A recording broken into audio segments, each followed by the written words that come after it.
Hello po! Ayan, for today's video nga isi-share ko sa inyo ang aming naisip na ulam kagabi.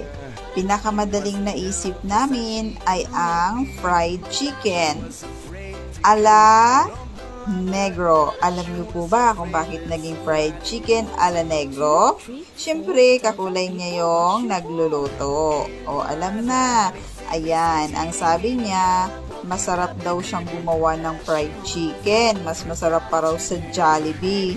O, ayan na. Sige na, pagbigyan na.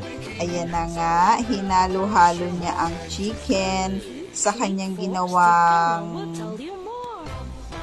harina na may crispy fry ba yan. Tapos, may mga hinalo pa siya dyan na para magdilaw-dilaw talaga yung chicken. Tapos, sasawsaw niya sa itlog, saka piprituhin. O, ayan na.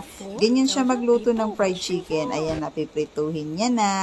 Menu niya yan kasi, wag ko raw siyang pakialaman. O, sige na, ikaw na. O, ayan na, luto na.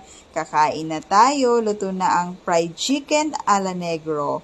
With maraming kanin dahil masarap nga ang kanyang fried chicken. Sabi niya, o sige na, salamat sa panonood. Kain na tayo guys. Thank you for watching.